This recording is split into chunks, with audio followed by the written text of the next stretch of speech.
So, in light of the recent revelations that Biden is declaring a disaster area for Texas because of the winter storm, which basically means that they can get FEMA assistance, which is, government assistance, government money can come in to Texas, federal money, and help them out, for whatever they need, food wise, I believe infrastructure wise. But it also means that they are eligible now for Medicaid and Medicare, I believe, for anything associated with what's been going on there as far as health costs or whatnot. So, like Jordan Sheridan kind of keenly pointed out here, which is something I was also saying, is it's interesting that the entire state of Texas got this disaster area designation, which obviously allowed federal funds to come in and help them out. But Flint, Michigan didn't get the same treatment, even though their water has been poisoned for over a decade now. And they obviously definitely could have used that, not only because of all the Legionnaire's disease that resulted from the poisoning of their residents, the purposeful poisoning by Rick Snyder, who also endorsed Joe Biden, and Joe Biden happily recognized that endorsement and actually put it out to the public, I think in a PR release, which I personally would never do, especially when you have a governor that was criminally charged recently for his involvement in that Flint water crisis. But, Joe Biden didn't see a problem with that, elevating someone like that, and he's also a Republican. But, Joe Biden does like to reach across the aisle. So, so that's what happened in Flint. They never got designated a disaster area. They never got that federal money. And I believe there are still places in Flint that do not have clean water. So they could definitely use that designation as well. But in light of, Texas getting that designation and getting Medicare and Medicaid, I thought it would be a good opportunity to talk about Medicare for all. Obviously Joe Biden has said he'd veto Medicare for all, which is a life-saving legislation that the rest of the world has. Operating in that system would save countless lives. It's about half as expensive as our current system. There's been multiple studies, even conservative studies, that have shown that Medicare for all would save money. Joe Biden still thinks you deserve to have private health insurance because you like it so much. You love that private health insurance. You love getting price gouged. You just love paying every single month a premium, which basically at the end of the year can be said to be a tax. You love paying that every single month just for a company to, right when you need the help, be like, oh, we're actually not going to cover this. We're not going to cover that. And actually you have to pay $5,000 to $10,000 out of pocket before we even come in and help, even though you've been paying us for a year, 2 years, 5 years, potentially 10, maybe even 20 years, and never even needed our assistance. But right when you need it, we're going to price gouge you before we'll help you out. That's what private health insurance companies do. They're just a rapacious middleman, no need for them at all. Every other industrialized nation actually has a single payer healthcare system, one form or another, and their healthcare systems function so much better than ours. Those segments where they go to the UK and talk to people about how it costs like $10,000 to like have a baby, and they just are so appalled and they can't even believe it. Yeah. So we're not number one in that. Anyone who's had to deal with the health insurance industry, companies, knows that. But you're fed this propaganda on mainstream news, whether you go on MSNBC and they're telling you that Bernie makes their skin crawl, or that what he's pushing for is pie in the sky, or you go on CNN and Jake Tapper does a whole 30-minute segment about how Medicare for all actually costs more than single payer, Medicare for all, costs more than our current system, which obviously is false, has been proven false. Yet he's still on air every single day. So that's the situation we're in regarding healthcare. But I want to kind of go through what Biden has proposed, what he's promised, and he's promised a public option plan, which basically means that private health insurance would still exist, but there's a Medicare buy-in. So Medicare is a national program that is paid for by taxes that anyone over 65 has access to. We'll kind of go through more about Medicare during this segment, but he said he's gonna institute a public option, which would allow you to buy into that Medicare, if you don't want private health insurance. Now, why is a public option not great? It could be a step in the positive direction, kind of depending on what the private health insurance companies do to try and offload all their sick, costly patients onto the public program, depending on what the legislation would look like around that. But yeah, that's his plan. That's what he said he would propose. Obviously, he said he'd do a lot of things, and he's already lied about a lot of things. But let's kind of go through and see exactly what Joe Biden's plan would look like. So this is from Jacobin, great newspaper. I think they're online newspaper only, but I suggest everyone definitely go give them a follow on Twitter or subscribe to the newspaper. But this is from one of their articles by Andrew Perez and Julia Rock. The headline is Joe Biden lifted his healthcare plan from insurance industry lobbyists. So right off the bat, this isn't good. This is not good. If you have the people that are the ones that are price gouging the American consumer having any input on what your healthcare plan is going to be, it's already going to be a watered down bill that is 100% going to keep our system intact. It might change or alter it a tiny little bit, kind of like Obamacare did. It might help some people marginally. It will help some people, but it's going to obviously leave a lot of people out who still need it. There's always gaps when you have means testing. There's always people that can't figure out the system, don't know how to jump through all these hurdles, miss deadlines. This is what happens when you means test things, and this is what would happen under this plan as well. So let's continue reading. It says, instead of pushing a promised public health care option or expanding Medicare or any of the other health reforms the United States desperately needs, Joe Biden's health care reform draws from proposals from for-profit health insurance companies. So, like I said already, that's not off to a good start, but let's keep reading into to kind of see the details of the plans that he is proposing. Back to Jacobin, it says President-elect Joe Biden's new COVID-19 relief plan does not adopt existing Democratic legislation to expand government-sponsored medical coverage, nor does it propose a promised public health insurance option. So this isn't the actual, public option, healthcare reform, but this is the COVID-19 relief plan healthcare reform. So this is kind of the first step. They're going to try and, put some legislation into the COVID-19 bill that is going to maybe change the healthcare, have some type of healthcare reform just for the period of COVID. So as you see, it says, instead it adopts proposals from health insurance lobbying groups' recent letter to lawmakers demanding lucrative new subsidies for insurance companies at a moment when those corporations have recorded record profits as millions lose coverage and many face claim denials. So Joe Biden's plan is, instead of, like Bernie Sanders was proposing, expanding government-sponsored medical coverage, basically Medicare, to people who have been affected by COVID, people having $1 million, $500,000 hospital stay bills.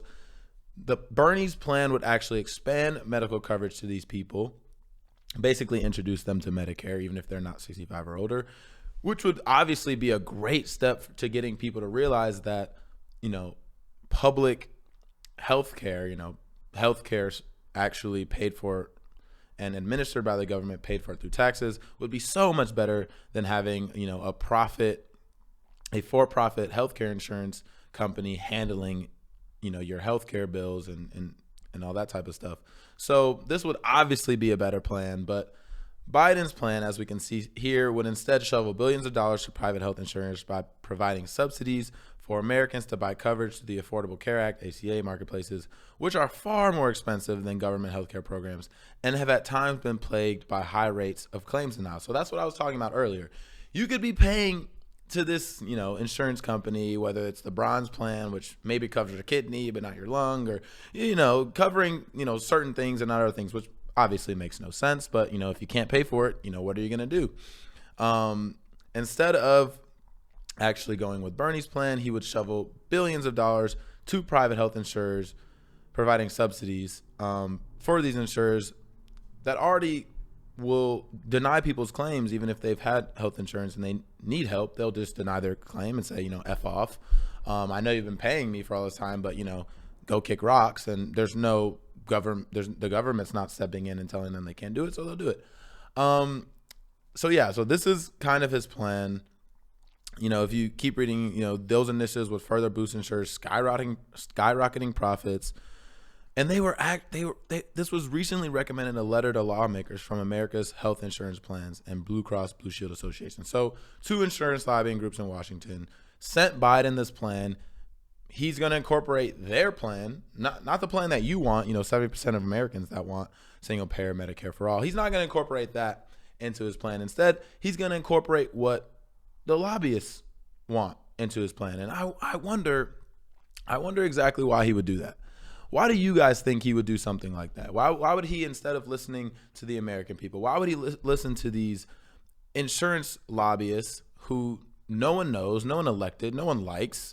People, there's horror stories left and right about people dealing with their healthcare providers. So why would he do that? Well, let's see here. Biden's inaugural committee has received donations from at least two major health insurers, Anthem and Centene, which both offer plans on state marketplace exchanges, the ones that Biden wants to subsidize. Centene's CEO bundled donations for Biden's presidential campaign, and Biden's first major campaign fundraiser was headlined by Independence Blue Cross's CEO. And I remember this happening. That was his first campaign stop. His first campaign fundraiser was from a health insurance company. I think Bernie's first fundraisers, all his fundraisers, because he was actually bankrolled by the American people, so that's who he represents. Instead, Joe Biden went to the health insurance lobbyists, and at this point he wasn't a favorite really. Not a lot of people were talking about him, but he was bundling that money. He was getting a lot of money bundled by Centene CEO, and he was at major campaign fundraisers, with, the CEO of Blue Cross and, these people that want to deny you healthcare coverage. That's who he's in bed with. And we'll keep reading. During the 2020 primary campaign, Biden repeatedly demonized Medicare for all. I wonder why. Legislation offered by Pramila Jayapal and Bernie Sanders, questioning how the country would pay for it and proposing a public health insurance option people can buy into instead. Democrats previously considered creating a public option during ACA negotiations a decade ago. AHIP, which was that lobby we were talking about earlier, secretly bankrolled a successful $100 million advocacy campaign to kill it. $100 million, guys. They're willing to spend whatever they can to buy these politicians to make sure you don't get the healthcare coverage that the rest of the world has, that the rest of the world takes for granted. See, this is such an unjust system. This is such a system that is so taken and controlled by corporations, by insurance lobbyists. It has nothing to do with what you want. This isn't what you want. This isn't what the American people want. There were places that Joe Biden won the primary, and the exit polls overwhelmingly said people wanted single payer healthcare. Now, Joe Biden took that as, I'm the Democratic Party. I would veto Medicare for all, and I won. So therefore, no one wants Medicare for all. Well, that's not the case. There's a lot of nuance to it. People wanted to defeat Trump. People wanted Trump out of there. And the corporate media told him that Biden was the man to do it. Granted, he didn't win. And I think COVID helped a lot. But, this was before COVID. I think without COVID, Donald Trump would have definitely beat Joe Biden. It should have been a much bigger margin of defeat. Really, it came down to, I think, like 45,000 votes across a few states. So this is what Joe Biden's plan is, unfortunately. Unfortunate for a lot of people. So are we going to get that public option? I mean, you tell me. When there's an easier fight for COVID relief, expanding Medicare like Bernie Sanders want into that COVID relief plan, it's a smaller, a smaller timetable, smaller window, smaller reform package as far as healthcare goes. So if he's not even willing to fight for it right now, when he can do pretty much whatever he wants, people are waiting on this bill. People would love that if that was in the bill. If he's not going to do it right now, what makes you think after this fight, after this $2 trillion relief plan, that he's going to all of a sudden, instead of subsidizing Cobra more and putting more money into the health insurance industry lobbyists and companies' pockets, that he's all of a sudden going to create this huge, amazing new public option that's going to be so great that everyone's going to leave their private health insurance and hop onto this? No, come on. I mean, if he does, great. I'll make another video saying, great job, Joe Biden. You know why? Because I truly don't care about anything other than people just getting health care. People having the ability to go to the doctor when they need to and not rationing their insulin and dying from it. And not getting sent home from getting a virus that tens of millions of other people in the world have gotten and getting $1 million bill. Can you imagine that? I can't even imagine that. I wouldn't be able to afford that, guys. Who can afford that? You're saddled with debt for the rest of life because you so happen to catch COVID, especially when some states are just wide open. And granted, we had Trump before who wasn't even saying that it was a real thing for a while. And you get sent home with $1 million bill. Can you imagine that? That's the system we live in, guys. And, you know, I could go on and on about this. I've got more stuff even planned for this segment. But it comes down to this. You have to have the courage to fight this. Right now, whether you're progressive in Congress, you're a progressive, just citizen, whether you're a corporate Democrat, I don't care. You have to have the courage and political will to fight against this. Because this is an act of choice Joe Biden is making. He can make this relief bill better by doing what Bernie Sanders wants, and I'm sure a lot of other progressives want, but aren't necessarily screaming and fighting for, and put this into the bill. Expand Medicare. People get a taste of, public sponsored, tax dollar sponsored, great healthcare. Medicare is one of the most popular public programs in the country. I had another slide ready. Medicare is about half as expensive in some inpatient hospital services, about half as expensive in a lot of costs, drug costs. It just saves money, guys. It's all the evidence is there. I don't need to bore you guys with this. And Joe Biden is making the active decision instead to serve those health insurance lobbyists' interests, those corporate special interests, the people that, he decided to do his first fundraiser with. And I don't just want to shit on Joe Biden. I wish Joe Biden was the most progressive president since FDR.